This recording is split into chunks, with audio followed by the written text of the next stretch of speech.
आप सभी लोगों का आज की क्लास में स्वागत है।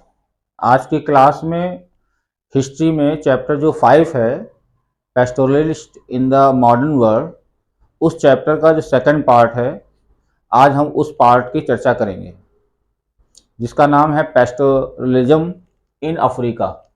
पेस्टोरलिज्म इन अफ्रीका, इस पार्ट की बात करेंगे। पहला वाला पार्ट हमने आपको फर्स्ट वीडियो में दे दिया है और सेकंड वाला पार्ट ये। तो आज ये पूरा चैप्टर फिनिश हो जाएगा। ठीक है, वेरी इंपॉर्टेंट चैप्टर है।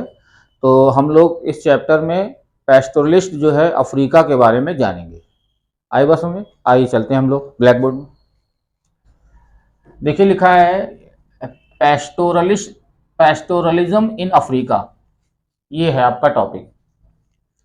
इसके पिछले वाले वीडियो में हमने इंडिया के पेस्टोरलिज्म के बारे में बताया था, इसमें अफ्रीका के बारे में। दो ही हैं, इंडिया और अफ्रीका के बारे में ही पढ़ना है। अगर आपके एग्जाम में अफ्रीका में आएगा तो क्वेश्चन इससे आएगा जो हम बताने जा रहे हैं, इंडिया से आएगा जो हमने आपको दे दिया, पढ़ा दिया है। तो अफ्रीका जो है, where over half the world's pastoral population lives. इसका मतलब है अफ्रीका एक ऐसा कंटिनेंट है जिसमें पूरी दुनिया में जितनी भी पेस्टोरलिस्ट हैं उसके आधे से भी ज़्यादा जो चरवाहे हैं, जिसको पेस्टोरलिस्ट कहते हैं, वह कहाँ पाए जाते हैं? अफ्रीका में। तो वही लिखा हुआ, अफ्रीका वो जगह है जहां पर ओवर हाफ ने आधे से ज्यादा, वर्ल्ड्स पेस्टोरल पॉपुलेशन लिव्स, आधे से ज्यादा चरवाहों की संख्या जो है वो अफ्रीका में ही रहती है।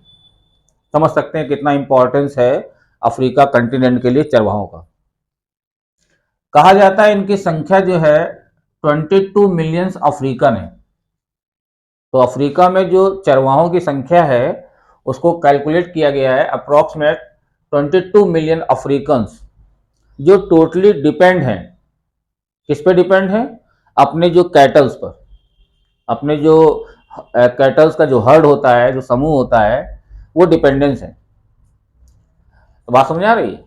और अफ्रीका में जैसे हमारे इंडिया में कई सारे ट्राइब्स रहते थे, उसी तरीके से अफ्रीका में कई तरीके के ट्राइब्स रहते हैं।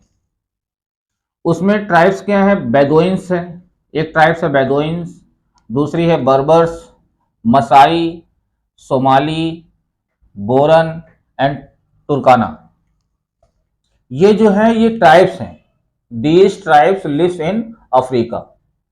जैसे कि हमारे इंडिया में गुज्जर बकरवाल थे, गद्दीस थे, किन्नौरीस थे, शेरपास थे, उसी तरीके से जो अफ्रीका में है, अफ्रीका में जो ट्राइब्स रहती हैं जिनका वर्क है पेस्टोरलिज्म, चरवाहों का, चरवाही करना, तो उसमें ये कई सारी जो जनजातियां हैं, जो वहाँ के ट्राइब्स बोली जाती हैं, वो इसमें इन्वॉल्व हैं। तो Bedouins, Berbers, Maasai, Somali, Boran and Turkana. याद रखिएगा, आपके एमसीक्यू में भी क्वेश्चन आ सकता है। ठीक है, तो आपसे पूछा जाए अफ्रीका में कौन सी ट्राइब्स रहती हैं, तो उसमें 3 इंडियन दे दी जाएगी और चौथी इन्हीं में से कोई एक दे दी जाएगी। तो आपको अगर ये ट्राइब्स मालूम है तो आप पहचान लेंगे, हाँ ये होती है। और ये जितनी भी जनजातियां हैं वो किस पे डिपेंड करती हैं? उनका मेन वर्क क्या है? उनका मेन वर्क जो है वो एनिमल्स पर डिपेंड करता है। सारी एक्टिविटी जो होती है एनिमल्स पर होती है, इस चीज को ध्यान रखिएगा। अब अफ्रीका की बात कर रहे हैं, तो अफ्रीका क्या है? Semi arid grass land. यहाँ पानी की कमी रहती है, बरसात जो होती है कम, तभी इसका नाम एरिड है। तो एरिड शब्द जहां आता है इसका मतलब ही होता है लैक ऑफ वाटर, जहां लैक ऑफ रेन होती है, पानी कम गिरता है, तो इसको सेमी एरिड ग्रासलैंड बोला जाता है। और यहाँ पर एरिड डिजर्ट, अब अफ्रीका है तो दुनिया का सबसे बड़ा रेगिस्तान जो है, डिजर्ट जो है, सहारा वहीं पर मिलता है। तो एरिड डिजर्ट बोला जाता है क्योंकि यहाँ पानी की कमी है, यहाँ पानी रिसोर्स की कमी रहती है। यही कारण है कि यहाँ पर जो है एग्रीकल्चरल एक्टिविटीज उतनी नहीं हो पाती। ज़्यादातर जो लोग होते हैं वो इन्वॉल्व रहते हैं इसी पेस्टोरियल लाइफ में। वो लोग जो हमने आपको बताया है ट्राइब्स जो हैं रहते हैं अफ्रीका में, वो किस तरीके के जानवरों को पालते हैं?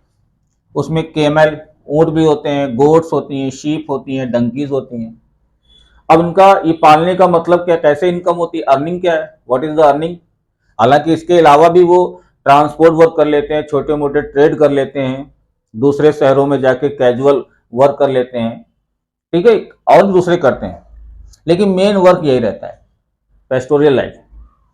अब ये लोग क्या करते हैं, इन जानवरों का दूध बेच लेते हैं, इनका मांस बेच लेते हैं, इनकी खाल बेच लेते हैं, इनके वूल बेच लेते हैं। इस तरीके से ये इनकम करते हैं और सरवाइव करते हैं अफ्रीका में, ठीक है। और अपने जानवरों को घूम घूम कर जो है नोमैडिक लाइफ बिताते रहते हैं, कभी यहाँ चराया कभी उधर चराया, जैसे कि इंडिया में होता था। फिर कब आ गए, colonial and post colonial period, अंग्रेजों का समय आ गया। तो अफ्रीका एक बड़ा कंटिनेंट है। अफ्रीका में जो है कई सारे यूरोपियन आए थे, उसमें जर्मन के भी लोग आए, फ्रांस के लोग भी आए, स्पेन के लोग भी आए, है ना, और उसमें ब्रिटिशर्स भी आए। तो वहाँ पर जो है उसको अफ्रीकन कंटिनेंट को अपनी अपनी कॉलोनीज बना ली, वहाँ आके अपने अपने हिस्से को बांट लिया।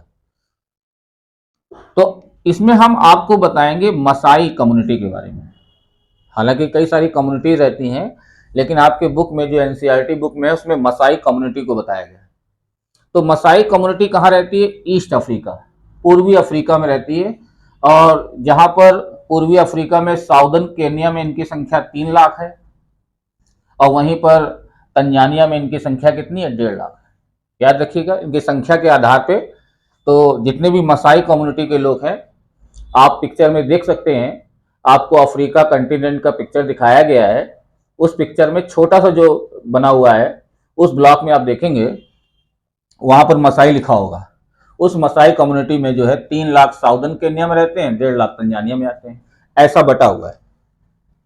तभी क्या हुआ, वहां पर इन 1885 में जो वहां की मसाई लैंड थी उसको was cut into half, divide हो गया विद एन इंटरनेशनल बाउंड्री। उसमें अंतरराष्ट्रीय सीमाएं, बाउंड्री खींच गई। इनके बीच में ब्रिटिश केन्या और जर्मन टेंगेनिका टेंगेनिका के बीच में। तो केन्या और टेंगेनिका के बीच में जो है बाउंड्री खिंच गई, यानी कि सीमाएं बढ़ गई, हर एक की बाउंड्री खिंच गई, ये हो गया था। उसका भी प्रभाव जो है इनके पेस्टोरियल लाइफ में पड़ा। जहां पहले वो हर जगह चले जाया करते थे, बाउंड्री खिंच जाने के बाद क्या हुआ, उनकी सीमाएं निश्चित कर दी गई। और आप जानते हैं कि अफ्रीका में 60% जो अच्छा जो ग्रीन ग्रासलैंड था उन्होंने ब्रिटिशर्स ने अपने पास रख लिया, कब्जा कर लिया। और 40% जहां पर रेन कम होती थी और जहां पर हरियाली कम थी, वो हिस्सा दे दिया किसको, मसाई लोगों को। याद रखिएगा इस चीज को भी। तो वहां पर जो है large area of grazing land were also turn into game reserve. जब ब्रिटिशर्स आए तो उन्होंने वहां पर क्या किया, बड़े बड़े जो ग्रेजिंग लैंड थे उन्होंने क्या किया, उसको गेम रिजर्व में कन्वर्ट कर दिया, सेम पैटर्न। और वहां पर भी ग्रेजिंग लैंड जो 40% में जो लोग मसाई लोग रहते थे उनको इनकरेज करते थे कि आप इन 40% की जो जमीन है इसको ग्रेजिंग लैंड, आप जानवरों को चरा कर खराब मत करिए, आप इसको कन्वर्ट कर लीजिए कल्टिवेबल लैंड में, इससे एग्रीकल्चरल प्रोडक्ट पैदा होंगे। उसको इनकरेज करते थे, बहुत से लोगों ने वहां करना भी शुरू कर दिया। तो large area of grazing land were also turn into game reserve. Game reserve इसलिए कहा गया क्योंकि यहाँ पर जो ब्रिटिशर्स थे वो शिकार खेलने जाया करते थे, शिकार खेलने का आनंद लेते थे, तो वो रिजर्व कर दिया गया था। और ऐसे गेम रिजर्व जो क्षेत्र थे ग्रेजिंग लैंड, वहां पर मसाई लोगों को जाना मना था। They were not entered in the game reserve. जैसे कि नाम भी लिखा हुआ है, संबरू नेशनल पार्क हुआ, मसाई मारा हुआ, सेरेंगेटी पार्क हुआ, ऐसे कुछ उन्होंने गेम रिजर्व बना दिए थे जिसमें मसाई लोगों की एंट्री जो है not allowed. They were not entered in these reserve which were game reserve, क्योंकि वो एंजॉय करते थे शिकार खेलने का, ठीक है। इसके बाद जो है हमने बताया loss of finest grazing land, क्योंकि 60% तो उन्हीं ने रख लिया अंग्रेजों ने, एंड वहां वाटर वाटर रिसोर्स भी था अच्छा वाला, और जो खराब 40% था वो दे दिया मसाई लैंड को, मसाई वालों को, मसाई ट्राइब्स के लोगों को। और वहां पर क्या होता है, पानी नहीं गिरता, और जो बची खुची जो ग्रेजिंग लैंड है उसी में बार बार जो जानवर है सरवाइव करते थे। तो वहां अब जब वो वहां का फॉरेस्ट खा जाएंगे तो उनके जानवरों को वहां पर रहना बड़ा डिफिकल्ट हो जाता था। ऑलवेज शॉर्टेज ऑफ फूड रहती थी, वहां पर खाने की कमी बनी रहती थी। तो उनके लिए क्या था, feeding the cattle became a persistent problem. तो जहां वो रहते थे वो लगातार उनके लिए एक समस्या बन गई कि कैसे हम अपने जो एनिमल्स हैं, जो कैटल्स हैं, उनको कैसे सर्वाइव करें, उनके लिए कैसे फॉरेस्ट जुटाएं। तो उनकी मजबूरी हो जाती थी उस प्लेस को छोड़ने की, वो दूसरी जगह चले जाते थे। ठीक है, और जब ब्रिटिशर्स आ गए तो जाने में भी पाबंदियां लगा दी, कई सारी आने से पाबंदियां जैसे इंडिया में लगाई गई थी वैसे वहां पर भी लगा दी गई। आप नोमैडिक लाइफ नहीं जी सकते, आपको एक ही जगह रुकना है। अगर आपको जाना है दूसरी जगह तो आपको पास लेना पड़ेगा। अब अंग्रेजों से पास लेना, ब्रिटिशर्स से पास लेना बड़ा डिफिकल्ट हो जाता था। वो तंग करते थे, परेशान करते थे, आसानी से मिलता ही नहीं था। अगर बिना पास लिए अगर आप पकड़े गए तो आपको सीवियर पनिश किया जाता था, दंड मिलता था। तो ये सारी चीजें वहां पर भी होती थी जो इंडिया में होती थी। तो ऐसी लाइफ उनकी चलती रही। ठीक है, तो आपको हम बता रहे हैं मसाई के बारे में। जो मसाई ट्राइब्स है which was lived in Africa. तो अफ्रीका में क्या था, हमने आपको बताया 60% जो ग्रेजिंग लैंड था, जो अच्छा वाला लैंड था, वो तो ब्रिटिशर्स ने अपने पास रख लिया, वाइट सेटलमेंट हो गया। ब्रिटिशर्स ने, देखिए ब्रिटिशर्स की स्पेलिंग क्या होगा, ब्रिटिशर्स ने, ठीक है, ब्रिटिशर्स ने अपने पास रख लिया। और जो 40% है वो किसको दे दिया, मसाई लोगों को, मसाई कम्युनिटी को दे दिया। ठीक है, याद रखिएगा ये चीज बहुत जुड़ेगी। अब जानते हैं क्या, और 40% जो दिया था वो ऐसे ही था, ना तो वहाँ वाटर था, ना वहाँ ज़्यादा जो ग्रीन, जो होता है ना ग्रीनरी, जो हरी वेजिटेशन हो, हरी घास वगैरह हो, वो ग्रास पास्चर्स नहीं थे ज़्यादा। दूसरी बात ये थे, जो ब्रिटिशर्स जब यहाँ आए थे वो ऐसे मसाई या तमाम सारे जो ट्राइब्स थे उनको अनसिविलाइज्ड मानते थे, उनको असभ्य मानते थे, समाज के लिए डेंजरस मानते थे, खतरा है ये समाज के लिए। और ये ब्रिटिशर्स ऐसे लोगों से दूरी बना के रखना चाहते थे। लेकिन एक उनकी मजबूरी भी थी कि अगर कोई काम करवाना है, कंस्ट्रक्शन कराना, जैसे कि सड़क बनवानी है, बिल्डिंग का कंस्ट्रक्शन कराना है, या माइनिंग वर्क करानी है, तो उनकी मदद लेनी पड़ेगी। तो मसाई जो ब्लैक कम्युनिटी के लोग हैं, तो कहीं ना कहीं ब्रिटिशर उन पर डिपेंड भी थे, और दूसरी तरफ वो दूरी बना के रखना चाहते थे। जब काम लेना होता था तब उनको याद करते थे। जब मसाई कम्युनिटीज के लोग अपने जानवरों को लेकर या ट्रेडिंग को लेकर कहीं बाजार में जाते थे, तो वो बाजार में उनको वाइट सेटलमेंट में जाने की अनुमति नहीं थी। वाइट सेटलमेंट का मतलब समझ गए होंगे, जहां पर ब्रिटिशर्स रहते हैं, गोरे रहते हैं, उन गोरों के इलाकों में इनको इंटर करने की, उन बाजार वाले इलाकों में जाने की अनुमति भी नहीं थी। ऐसा सिस्टम उन्होंने बना रखा था। वहां पर जो है, जिस इलाके में वो रहते थे वहां पर फ्रिक्वेंट ड्रॉट आते थे, अक्सर वहां सूखा पड़ जाता था। ड्रॉट का मतलब होता है सूखा पड़ जाता था, अक्सर वहां सूखा पड़ जाता था। एक इंक्वायरी से पता लगा, एक कैलकुलेशन किया गया इन 1930 में, और उस कैलकुलेशन ने ये बताया कि जो मसाई कम्युनिटी के लोग रहते हैं इन केन्या में, उनके पास पजेज माने रखते हैं कितना, 7,20,000 कैटल्स हैं, 7,20,000 मवेशी हैं, जिसमें 8,20,000 भेड़ें हैं, शीप्स हैं, 1,71,000 जो है डंकीज हैं। इतने जानवर थे, बहुत सारे जानवर रखते थे, क्योंकि वो पूरी टोटली डिपेंड थे वही, क्योंकि उन्हीं पे उनका जीवन चल रहा था। और वहां पर अक्सर हमने बताया कि फ्रिक्वेंट ड्रॉट आते हैं, सूखा पड़ जाता था, तो जिसके कारण जो है अगले 1933 और 1934 में लगातार 2 सालों में सीवियर ड्रॉट आया, भयंकर सूखा पड़ा।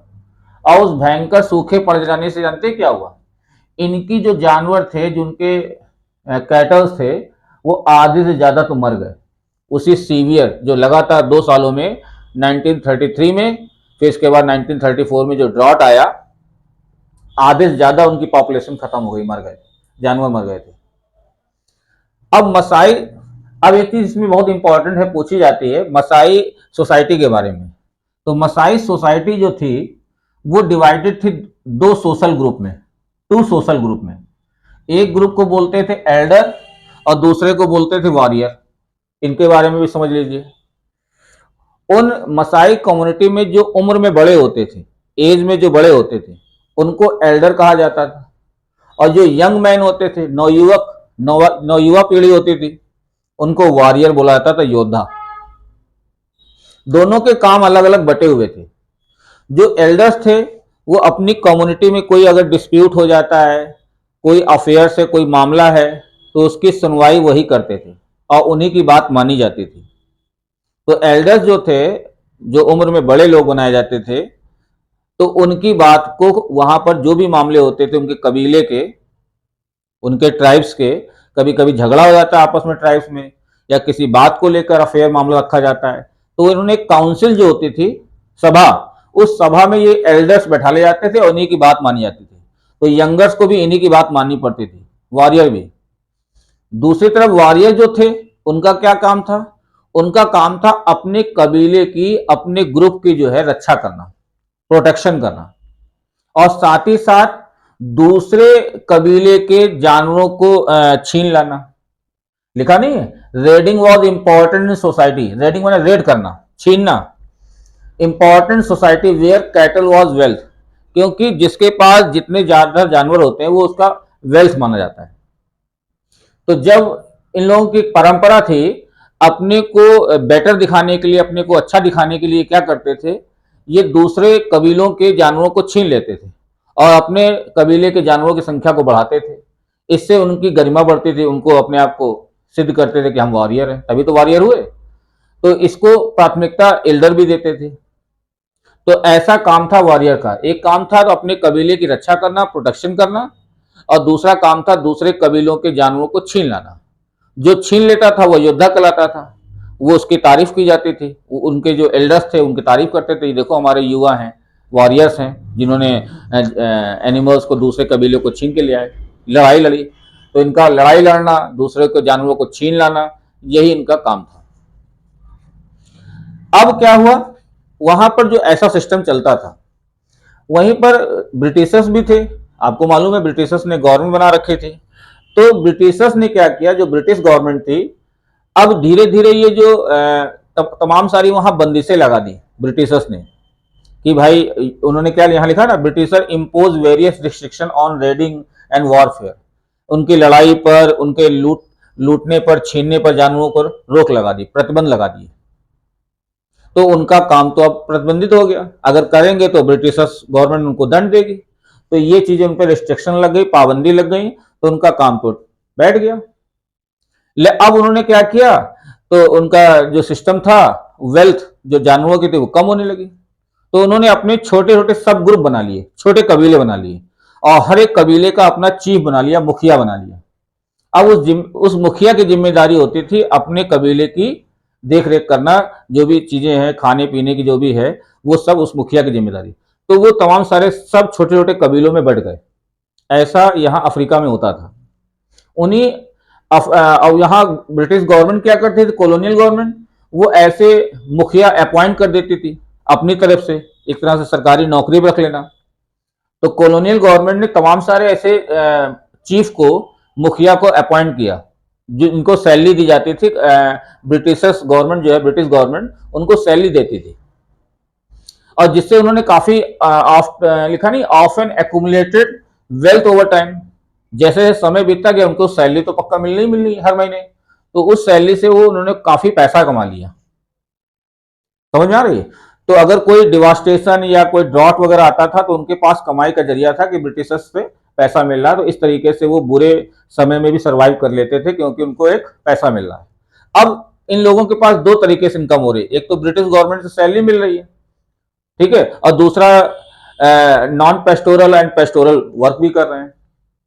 पेस्टोरल मतलब जानवर तो पाल ही रहे हैं, भले ही संख्या कम हो गई, और नॉन पेस्टोरल मतलब होता है दूसरे बाजारों में जाके काम कर लेना, ठीक है। उनके कबीले के आदमी क्या करते हैं, शहरों में जाके बाजारों में कुछ सामान बेचते हैं, कुछ खरीदारी करते हैं, और उनके घर के जो फैमिली मेंबर होते हैं वो पेस्टोरल लाइफ करते हैं, जानवरों को पालना, नॉन पेस्टोरल लाइफ, तमाम सारे छोटे मोटे गाँव के जो काम होते हैं उससे इनकम करना। तो इस तरीके से वो जीवन यापन करते थे। समझ में आ रही? तो ओवरऑल इसमें अगर क्वेश्चन आएगा तो एग्जाम में यही आएगा कि मसाई सोसाइटी कैसी थी, तो आप बताएंगे Maasai society was divided into two social group, जिसमें एल्डर थे और वॉरियर था, और दोनों का अपना अपना काम था। ब्रिटिश गवर्नमेंट के आने के कारण तमाम सारे रिस्ट्रिक्शन लग गई, उनकी ग्रेजिंग लैंड श्रैंक कर गई, और ज़्यादातर जो उनकी ग्रेजिंग लैंड उनको कल्टिवेबल लैंड में बदल दिया गया। कुछ ऐसे ग्रेजिंग लैंड थे जिसको उन्होंने रिजर्व गेम कर दिया, और जहां पर केवल वही इंजॉय करते थे। इस तरीके से उनकी लाइफ बड़ा ही वो रही ओवरऑल। ठीक है, इस तरीके से ये आपका चैप्टर जो है पूरा फिनिश होता है, और नेक्स्ट चैप्टर में हम मिलेंगे अगले चैप्टर में। ठीक है, तब तक के लिए धन्यवाद, थैंक यू वेरी मच।